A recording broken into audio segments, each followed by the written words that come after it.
Bem, então, a macroeconomia conhecida, monetarismo, keynesianismo e suas variantes, tendem a adotar uma dessas posições opostas, ou ver a moeda com uma junta apertada ou com uma junta quebrada. O resultado disso é que os problemas macroeconômicos ou são vistos como triviais ou então como insolúveis. Entre essas duas visões extremas é que se situa a noção austríaca e particularmente do Hayek da moeda como uma junta frouxa que, primeiro, nos faz reconhecer os problemas e, segundo, a possibilidade de soluções de mercado para esses problemas. Mais uma notinha aqui só para não condenar definitivamente à morte os monetaristas. Afinal, eles sempre foram defensores das economias de mercado, embora por métodos diferentes dos austríacos. A ideia de que a moeda é uma junta apertada não pode ser condenada em todos os contextos. Por quê?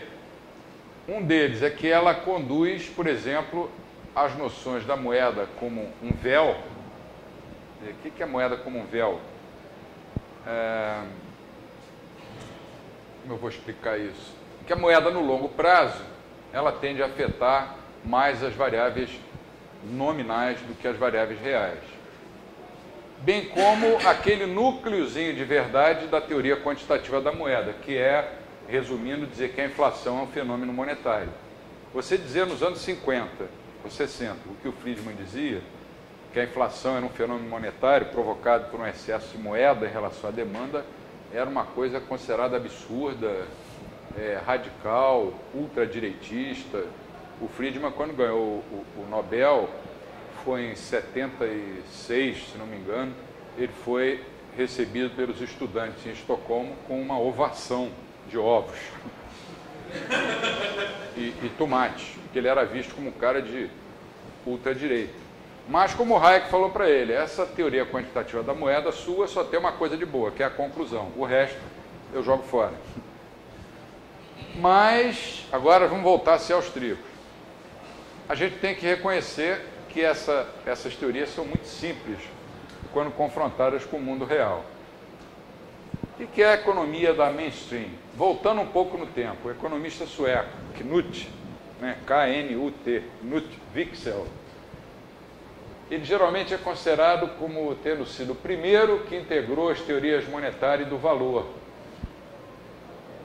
Na realidade, ele não fez isso, porque no seu modelo, os preços que eram puxados pelo efeito dos saldos reais são os saldos monetários em termos de poder de compra, né?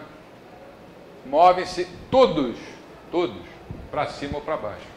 Não é possível você ter um preço subindo enquanto outros estão caindo, ou vice-versa. Mesmo quando é reconhecido que alguns preços podem variar temporariamente de maneiras diferentes, o modelo de Wicksell não faz menção a variações correspondentes nas quantidades. Com isso, o modelo dele acaba sem explicar as interações entre o mercado de moeda e os mercados de bens de capital. Ele só se focaliza nas relações entre, aí é macro, né, a quantidade total de moeda e o nível geral de preços. Mas o Wicksell era um defensor da economia de mercado.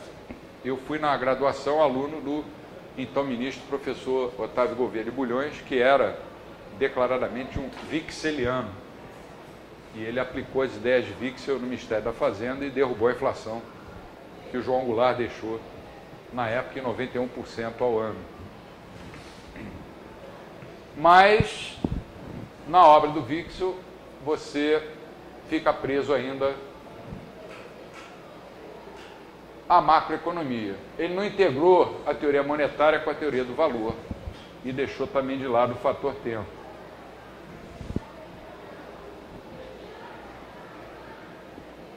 Considerações monetárias e de valor costumam ser segregadas pela hipótese implícita ou explícita de que a moeda é uma junta apertada.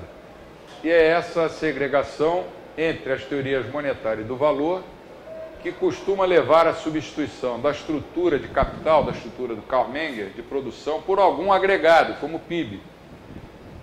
O que significa admitir que, dado o caráter de junta apertada da moeda, nada de relevante se passa no setor real. Então, a moeda cai de helicóptero na economia, ela só vai alterar os preços, não afeta emprego, nem produção, nem renda real, nem salário real. Ela só afeta as variáveis nominais. Renda nominal, lucro nominal, taxa de juros nominal, salário nominal, PIB nominal. Keynes, por sua vez, jogou fora a teoria do capital austríaca, do von Bavier, sem substituir por nenhuma outra teoria do capital. Assim, seria apenas por outra citação do Keynes, acidente ou desígnio. O cara era craque. Craque. Teoria Geral, edição de 1964, página 28. Em oposição a uma ordem espontânea, que a economia poderia atingir a coordenação macroeconômica. Para o Keynes só poderia haver equilíbrio agregado, entre oferta e demanda agregada, por um acidente ou desígnio, quer dizer, do destino. Porque ele estava interessado em defender o intervencionismo.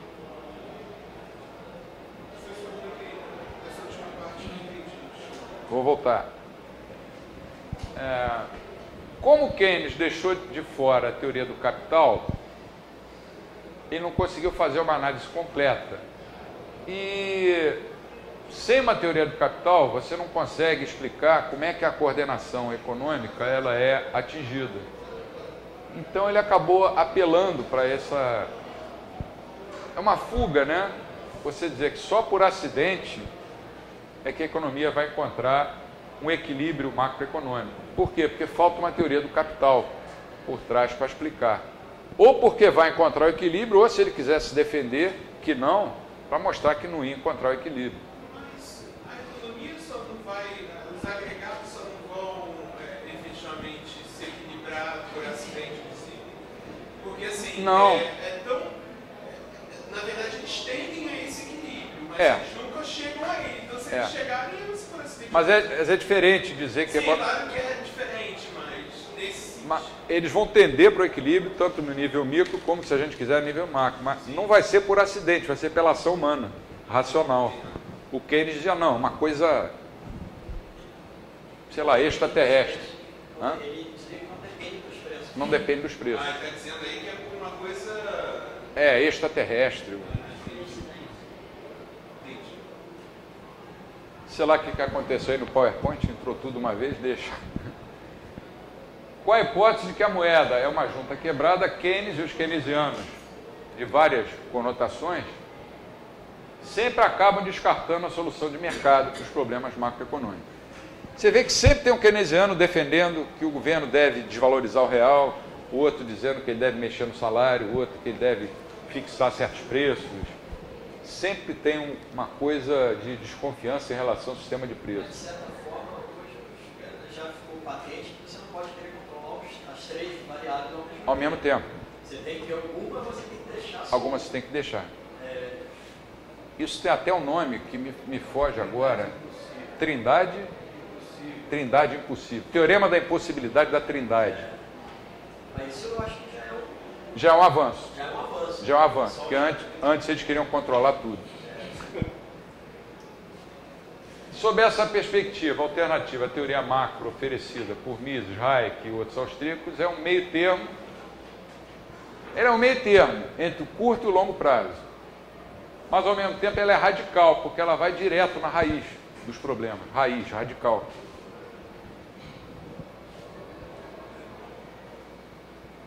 Qual é a teoria macroeconômica, entre aspas, né?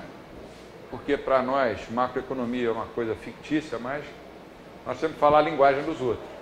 Então vamos falar, mas entre aspas. O ponto significativo que ressalta a moeda como uma junta frouxa é o da complementariedade intertemporal entre as diversas ordens de bens de capital. Por exemplo, a ocorrência de um excesso de bens de ordens elevadas, que é bens de consumo final, bens de ordens elevadas são bens de capital, né?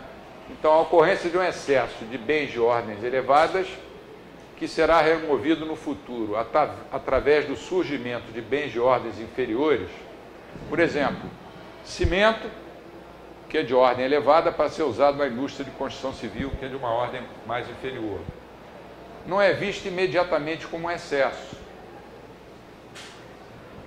Então, esse é o caráter da tal junta frouxa. Essa percepção depende das projeções empresariais sobre a demanda futura, que não tem nada a ver com espíritos animais ou com forças obscuras, tem a ver com a ação humana, subjetiva. E essa previsão só vai poder ser considerada errada quando ocorrer um excesso nos estágios subsequentes de produção. Você vai descobrir, por exemplo, produzir geladeira de mais ou de menos. Só vai descobrir isso quando botar a geladeira para ser vendida e tiver ou não tiver demanda, né? Na literatura austríaca, esse excesso, como é que ele vai se revelar? Na forma de quê? De escassez relativa de bens de capital necessários para completar o processo de produção. Esse cenário particular enfatiza a noção de complementaridade intertemporal entre as diferentes ordens de bens de capital, e o ponto mais importante é que os excessos de oferta e de demanda, uma vez revelados, não vão ser remediados de uma forma simples, como no modelo neoclássico. Os preços não vão se ajustar imediatamente. Os ajustamentos reenvolvem, olha só, reestruturações fundamentais nos processos econômicos de produção. Isso leva tempo. Por isso que uma crise como essa não termina rapidamente. Todas as damas de espada que estão escondidas nos balanços das empresas, no mundo inteiro, vão ter que desaparecer. O caráter de... Como é que traduz isso em português? Frouxidão da junta monetária é o responsável por um certo montante de descoordenação intertemporal não percebida durante algum tempo. A gente vai voltar a isso pesado na teoria dos ciclos. Durante algum tempo, isso vai gerar malinvestments em alguns bens de capital e não tem esse tracinho aqui não. Underinvestments, subinvestimentos em outros. A gente vai ver quando estudar a teoria dos ciclos que quando a moeda entra na economia sem ser lastreada em poupança, você vai ter uma descoordenação intertemporal que durante algum tempo não é percebida. Enquanto ela não é percebida, a economia está crescendo, está a 1000 por hora. Mas vai chegar uma hora que vão perceber que houve investimentos demais, maus investimentos ou subinvestimentos. E aí não pode haver surpresa no fato de que o processo de mercado, ao corrigir essas descoordenações, não vai fazer isso instantaneamente e sem dor. Imagina você explicar isso para o presidente da República ou para o Obama, que está com a popularidade lá embaixo. Olha, não tem jeito. A economia vai consertar, mas não vai ser agora e vai ser doloroso. O cara te expulsa do gabinete dele e manda chamar um PhD de Harvard que vai ter o modelo econométrico com todas as previsões. A frouxidão da junta monetária, que provoca a descoordenação, prescreve um remédio doloroso e de efeito lento. Esse aqui é o problema da gente conseguir vender o nosso peixe da teoria dos ciclos. Porque todo mundo pergunta, então o que o governo tem que fazer? Aí você responde, nada. Quer dizer, não é bem nada, né? Você responde, tem que fechar o Banco Central, tem que fechar um monte de ministérios, tem que se concentrar em meia dúzia de setores. Ah, mas e o desemprego? A primeira coisa que eles perguntam, mas o desemprego vai aumentar. Aí você diz, isso é inevitável. Ninguém quer ouvir isso. Nem o presidente, nem o ministro e nem o entrevistador que está te entrevistando. A gente, além de lutar contra toda uma visão deturpada, tem que lutar contra isso também. A impopularidade dos nossos remédios. As pessoas gostam de homeopatia, né? Homeopatia é um negócio que não dói, é chato que tem que tomar toda hora, de tantas e tantas horas, mas é muito melhor que tomar um remédio que dê um efeito colateral.